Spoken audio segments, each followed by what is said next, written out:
Imagine you're Lisa Allen, a woman who walked into a weight loss clinic carrying a cigarette. Doctors saw a hopeless case, but a year later, she's unrecognizable.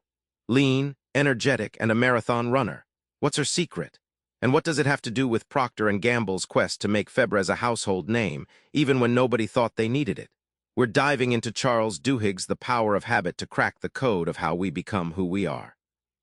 Get ready, you're about to see your own life in a whole new light.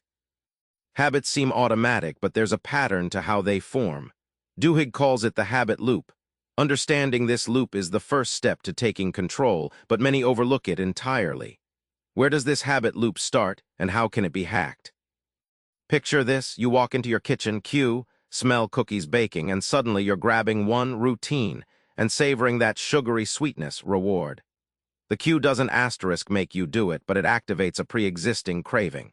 What if that cue was different? What if you walked in and smelled fresh-cut flowers instead? Think of it like this: a river carving its path through a landscape. The river, your routine, follows the easiest route.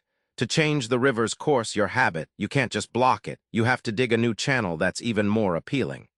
The cue is the starting point, the reward is the destination, and the routine is the river itself. Remember Lisa Allen from the intro. She didn't just stop smoking and overeating. She identified her cues, boredom, stress, kept the routine going to the cafeteria, but changed the reward chatting with friends instead of eating a donut. The result? A total transformation driven by understanding and tweaking the loop. The habit loop is mechanical, but craving is the engine. It's not enough to know the parts, you have to understand what makes them move. What is craving? Is it just hunger, or is it something more complex? Duhigg tells the story of Claude Hopkins, a legendary advertiser who made Pepsodent toothpaste a national obsession. Pepsodent didn't actually do much, but Hopkins cleverly linked it to a pre-existing cue, that fuzzy feeling on your teeth, and created a craving for the clean, tingling sensation. The craving, not the cleanliness, sold the toothpaste. Imagine a lab rat pressing a lever. At first, it's random. But soon, a dopamine spike before the reward signals anticipation. That anticipation becomes the craving. The rat isn't just pressing for food, it's pressing for the expectation of food, the little jolt of pleasure that comes before it even gets there. Febreze was a flop until P&G realized they were selling it wrong. They focused on eliminating odors, but people didn't crave odorless asterisk. Then they repositioned it as the final flourish after cleaning, a satisfying scent that signaled a job well done. Sales skyrocketed when they tapped into the craving for completion and reward. Some habits are more powerful than others. Duhigg calls these keystone habits, small changes that ripple through your life and unlock other positive behaviors. But how do you identify and cultivate these keystone habits for yourself? Employees at Alcoa, under the leadership of Paul O'Neill, didn't initially focus on profits. Instead, O'Neill made workplace safety the #1 priority. This keystone habit led to better communication, streamlined processes, and ultimately massive profit increases. Safety first unlocked a wave of positive changes.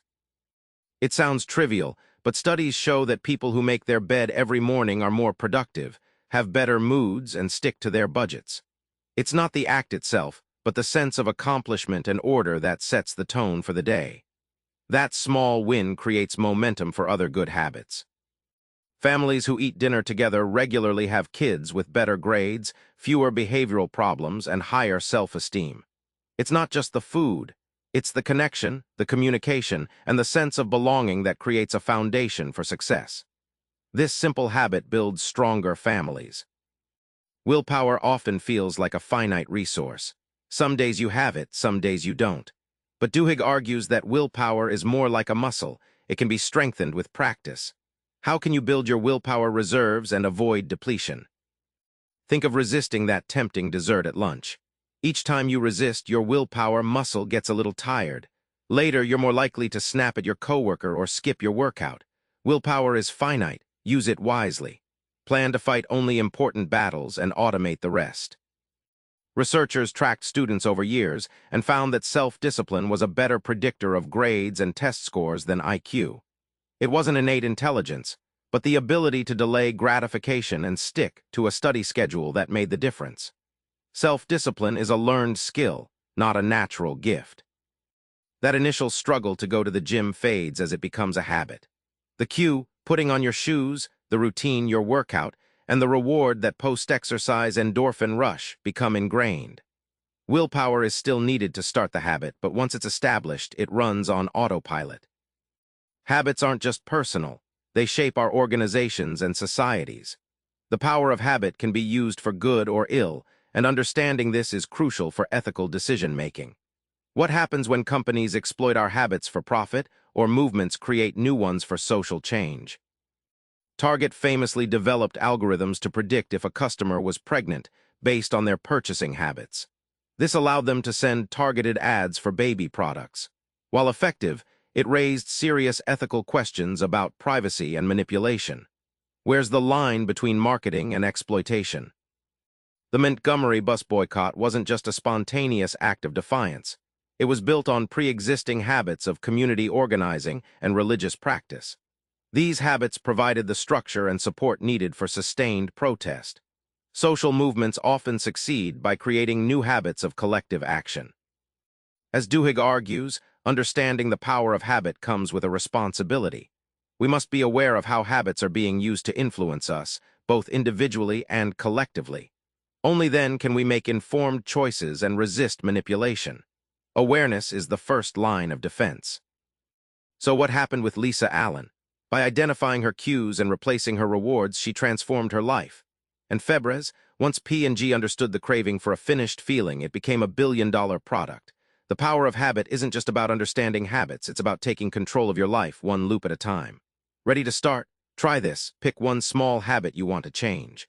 Identify the cue, the routine, and the reward. Then experiment with replacing the routine. You might be surprised at the results. Subscribe for more book summaries like this one.